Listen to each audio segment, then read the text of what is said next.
आज हम चलेंगे एक ऐसे सफ़र पर जहाँ बच्चे अपना सारा बोझ पीछे छोड़कर अपना बचपन जिएंगे। बोझ होमवर्क का, बोझ एक्सपेक्टेशंस का, बोझ 90% मार्क्स लाने का और बोझ गलतियाँ ना करने का। इस सफ़र पर आप देखोगे बच्चों की खुशियाँ, उनकी शरारतें, उनकी दोस्ती, उनके मासूम से सपने, उनका बेफिक्रापन और एक सच्चाई। ये सच्चाई हमारे सामने होते हुए भी हम इसे नज़रअंदाज कर देते हैं, लेकिन आज आप इस सच्चाई को ज़रूर देखोगे क्योंकि ये जुड़ी है आपके बच्चों के भविष्य से। और एक सवाल, क्या हमारे बच्चे और क्या ये इनके मासूम सपने तैयार है आने वाले चैलेंजेस के लिए? कहने को तो हम साल 2025 में जी रहे हैं, लेकिन आज भी हमारी सोच कैद में है। ये कैद में थी और कैद में है लोगों के एक्सपेक्टेशंस में। ये कैद में थी और कैद में है रटे रटाए ज्ञान में। ये कैद में थी और कैद में है भेड़ चाल से हटकर कुछ नया सोचने में। ये कैद और ये जेल तिहाड़ जेल से भी बदतर है और शायद हम बच्चों को भी इसी जेल में डाल रहे हैं, लिमिटेड सोच के जेल में। इसी बात को मैंने साबित किया है इस वीडियो में एक एक्सपेरिमेंट के जरिए।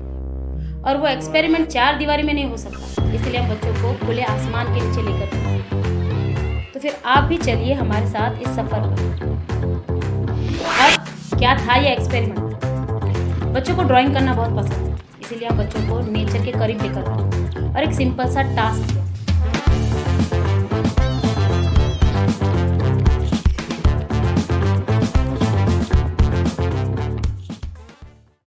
टास्क था अपने आसपास की जगह को ऑब्जर्व कर कर ड्रॉ करना। जैसे कि वहाँ पे पहाड़ थे, पेड़ थे, कच्ची सड़क थी, उसके ऊपर गाड़ी थी।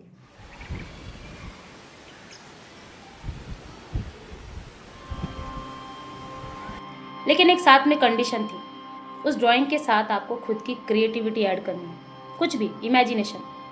और बच्चों को हेल्प करने के लिए मैंने एक एग्जाम्पल भी दिया कि तुम्हारे सामने एक सूखा सा पेड़ है, उसको ऑब्जर्व करो, उसके पैटर्न को देखो और उस सूखे हुए पेड़ के ऊपर चाहो तो तुम कलरफुल बलून्स बना सकते हो। तो वो बलून्स मेरी हुई इमेजिनेशन।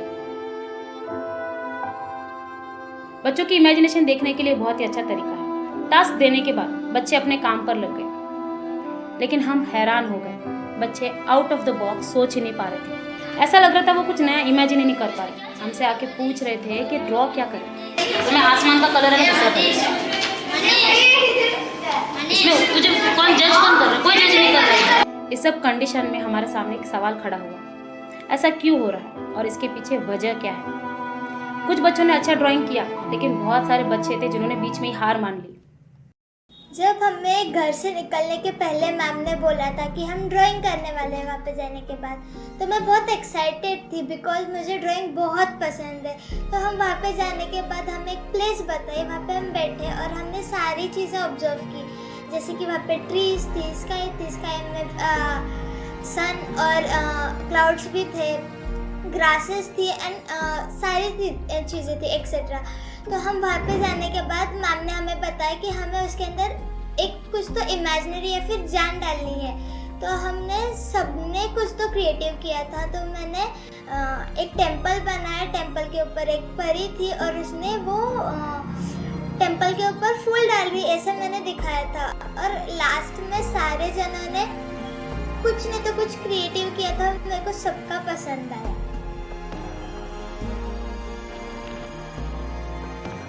ऐसे में हमारे सामने सवाल खड़ा हुआ कि इसका रिस्पॉन्सिबल कौन है? क्यों बच्चे इतना सिंपल सा टास्क नहीं कर पा रहे, अपनी इमेजिनेशन यूज नहीं कर पा रहे? और खुद हम सोच में पड़ गए, शायद हम भी इसी सिस्टम से गुजरे हैं। स्कूल में हम क्या करते हैं, कोई ड्राइंग कंपटीशन होता है, हमें एक टॉपिक मिलता है, उसी को हम कॉपी करते हैं और पेस्ट करते हैं। कोई स्पीच कॉम्पिटिशन होता है, टॉपिक होता है, कॉपी करते हैं, पेस्ट करते हैं। और जब हम बड़े होते हैं यही आदत हम अपने लाइफ में अपनाते हैं। और ये शायद रूट कॉज है एक बड़ी प्रॉब्लम का।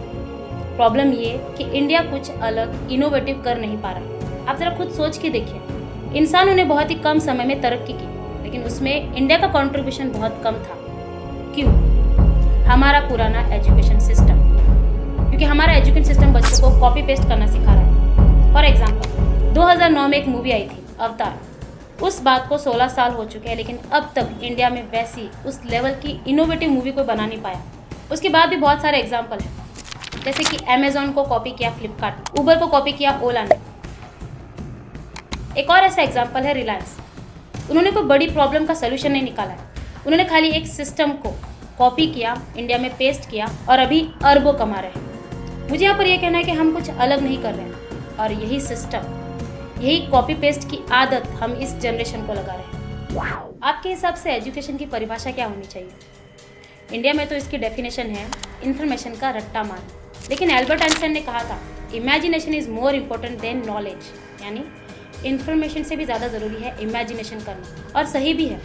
किसी ने तो इमेजिन किया कि हम चांद पर जाएंगे तभी रॉकेट बने, और किसी ने तो इमेजिन किया हम उड़ पाएंगे तभी एरोप्लेन्स बने।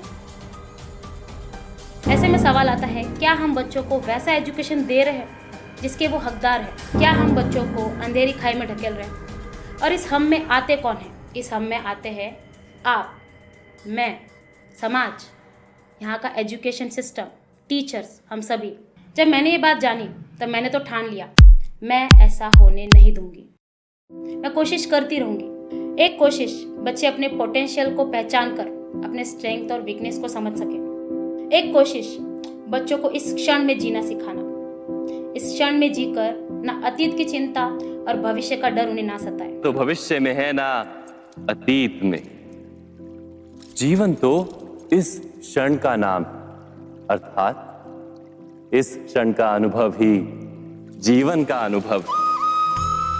एक कोशिश बच्चों को ऑब्जर्वेशन सिखाने की, एक कोशिश बच्चों में क्रिएटिविटी लाने की। इसी कोशिश को पूरा करने के लिए मैंने बच्चों को सनसेट को ऑब्जर्व करने कहा और कहा कि इस क्षण में रहकर सनसेट को है वैसे ऑब्जर्व करो, ना पास्ट का सोचो ना फ्यूचर का सोचो। हाँ, पूरी ट्रिप में मस्ती करते रहे, खेलते कूदते रहे, और लास्ट में हमें एक ऐसा मोमेंट मैम ने हमको एक दिखाया।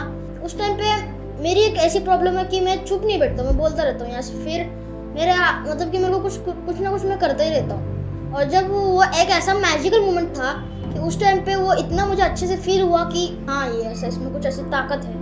हम ऐसे, मैं कभी अपने लाइफ में 10 मिनट भी चुप नहीं बैठा हूँ, कुछ ना कुछ करते ही रहता हूँ। उस टाइम पे मैं पहली बार अपने लाइफ में चुप बैठकर शांत उसको फील कर रहा था। मैं आपको बोल नहीं सकता हूँ, पर इतना मत लग रहा था।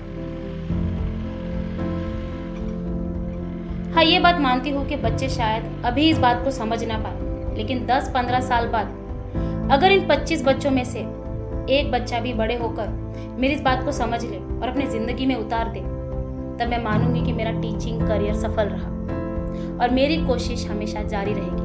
और क्या आप मेरे साथ हो इस कोशिश में? मुझे कमेंट सेक्शन में जरूर लिखकर बताइए। हमारे वीडियो को ज्यादा से ज्यादा पेरेंट्स के साथ शेयर करें ताकि हर कोई पेरेंट्स इस कोशिश से जुड़ सके। तब तक के लिए हैप्पी पेरेंटिंग। मैम ने बोला कि उसमें कुछ तो ऐड करो, तो मैंने सोचा कि रास्ते पे उस पर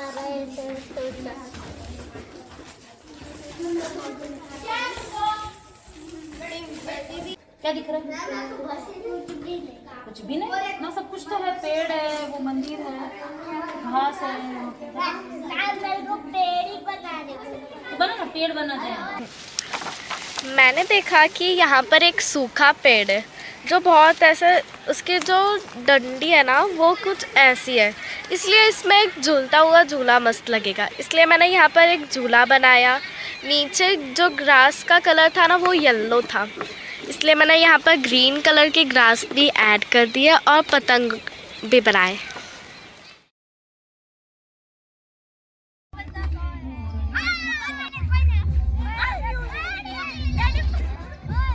ऑब्जर्वेशन स्किल में क्या ताकत है, इसके ऊपर मैंने एक डिटेल में वीडियो बनाया था, आप सभी ज़रूर देखिएगा। और क्यों बच्चों को ऑब्जर्वेशन स्किल अभी से सिखाना ज़रूरी है, इसका भी जवाब आपको इस वीडियो में ज़रूर मिलेगा। आप